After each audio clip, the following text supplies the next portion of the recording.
लोकतंत्र नहीं है, इस वजह से हमला हुआ है। अगर देश में लोकतंत्र होता तो चंद्रशेखर जी पे हमला ही नहीं होता। और मैं तो सबसे पहले ये कहूँगा कि वो जल्दी से स्वस्थ हो और जो उन्होंने अपना बेड़ा उठाया हुआ है लोगों की सेवा भाव का, उस सेवा भाव को वो अपने समर्पित भाव जो दिखाया है उन्होंने उसको वो पूर्ण करे।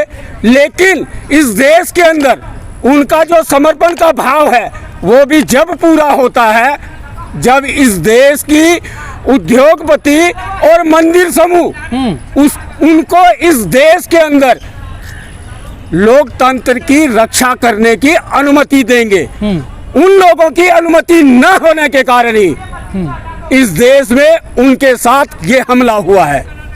तो मंदिर और जिन लोगों की आप बात कर रहे हैं तो उनमें थोड़ी ना कानून व्यवस्था का राज चलता है। सर, इस देश के बारे में आप मीडिया हो मेरे से ज्यादा बेहतर जानते होंगे और जो भी राजनीतिक दल और जो भी लोग इस वीडियो को सुन रहा होगा उन सभी को पता है उनको पार्टी का चंदा कहां से आता है और पार्टी का चंदा लेने के बाद में इस लोकतंत्र को दरकिनारे करके किसकी ड्यूटियां करते हैं। उन लोगों की इस देश के अंदर अनुमति बहुत जरूरी है और इन चीजों से चंद्रशेखर जी अनभिज्ञ थे तो उनके षड्यंत्र के वो शिकार हो गए हैं। और हम तो ये कहते हैं कि वो जल्दी से जल्दी स्वस्थ हो। जो उन पर हमला हुआ था उन हमलावर जो थे तीनों आरोपी उन पर गिरफ्तार हो चुके हैं। सर, जो जिन लोगों को आप कह रहे हो कि देश के अंदर लोकतंत्र है, न्याय होगा, हाँ, और वो 3 लोग पकड़े गए हैं, जो उन 3 लोगों के पीछे जिन लोगों का मकसद छुपा हुआ था वो इस देश के सामने कभी नहीं आ पाएगा। आप उन 3 लोगों को ही उस चीज को मानकर वहीं पे इस बात को खत्म कर दिया जाएगा, जबकि इस देश में ऐसा नहीं है। सर, बिश्नोई तो कह रहा था कि लोग उनको फोन करते हैं कि हमें मतलब हमला करवाते बाद में और फिर सुरक्षा ले लेते जेड+ सिक्योरिटी सरकार से, और चुनाव भी आने वाला है। सर, देश के अंदर उनके पास इस जेड सिक्योरिटी की संख्या बल से भी ज्यादा उनके समर्थक संख्या बल था। हाँ। लेकिन इस देश के अंदर सब्सिडीज का लालच हावी था। इस देश के अंदर लोकतंत्र से या जेड+ से ज्यादा सब्सिडीज इस देश और देशवासियों पे सबसे ज्यादा हावी हो गई, जिसके कारण इस देश के प्रति जो समर्पित भाव रखता है हाँ। उस पे ये लोकतंत्र की रक्षा करने को कहने वाले आप साफ साफ कहिए क्या कहना चाहते हैं। सर, ये साफ साफ ही कह रहा हूँ कि अगर लोकतंत्र होता कोई भी एक व्यक्ति विशेष अगर अकेला भी होता तो उस पर हमला करने की क्या जरूरत थी। अगर उसकी कोई बात गलत भी थी तो इस देश का संविधान उस पे कानूनी कार्रवाई करने की अनुमति देता है, उस तरीके से करते। लेकिन वो उनके जो समर्पित भाव है वो इस देश के संविधान के खिलाफ नहीं थे।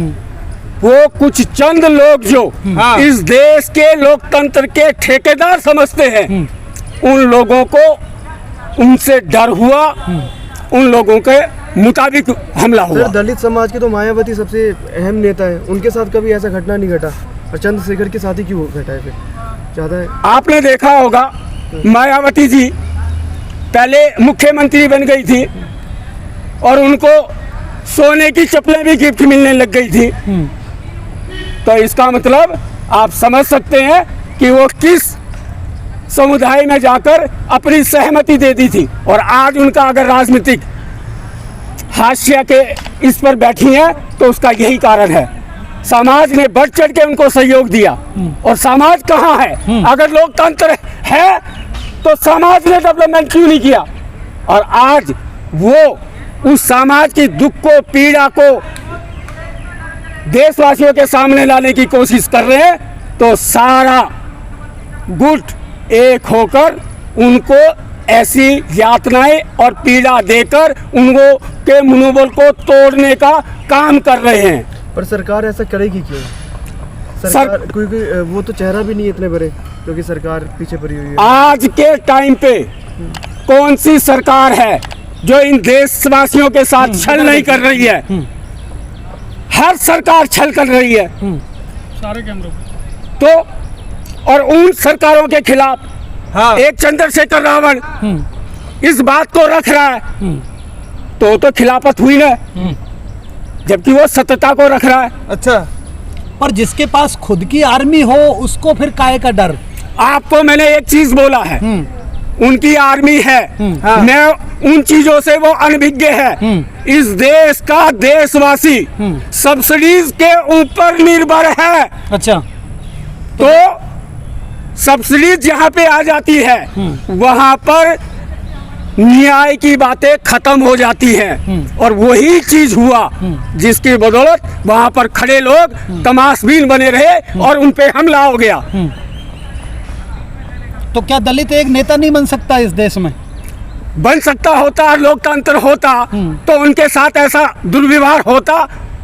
तो सर मायावती भी तो है नेता सबसे। मैंने एक बार से तमाम नेता मैंने एक बार कहा वो एक समुदाय अलग है, उस समुदाय में चले गए हैं, और वो बाहर से किसी भी जो राष्ट्र की बात करेगा, जो इस देश की बात करेगा, जो इस देशवासियों की हितों की बात करेगा, जो संविधान की बात करेगा, उसको हमेशा ऐसी ही प्रताड़ना से गुजरना पड़ेगा और झेलना पड़ेगा जिसका शिकार चंद्रशेखर जी हुए। तो आप इतने गारंटी के साथ कह सकते हो कि इनको सरकार नहीं करवाए ये सब सारी चीजें? सर, आपने देश के अंदर एक फोन टेपिंग का सब्जेक्ट के बारे में सुना होगा, 2016 में बहुत ज्यादा चर्चित रहा था। उसकी PIL 34-39-54/2014, 128/2016 प्रशांत भूषण जी की, और 57-36 हाई कोर्ट के सुरेन उपल जी की, उन PILओं से आप जो है फोन टेपिंग के केस की स्टडी कर लीजिए। देश को और देशवासियों को उसकी सच्चाई, कथनी, करनी सब दर्ज है, सब मालूमात चल जाएगा।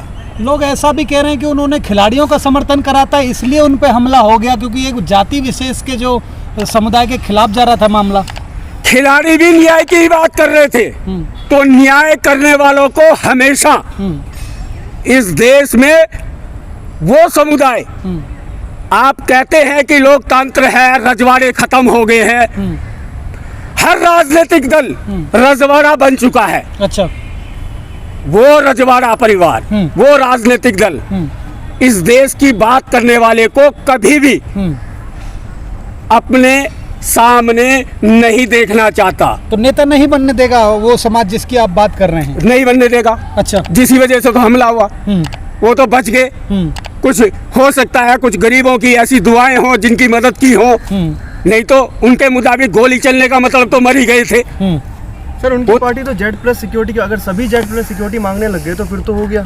सर, जिस दिन इस देश का हर नागरिक इस देश के प्रति अपनी जवाबदेही समझेगा, इस देश की सुरक्षा की बात समझेगा, तो Z+ क्या सुरक्षा दे पाएगी? एक आम आदमी ही अपनी छाती टेक देगा उसकी सुरक्षा के लिए।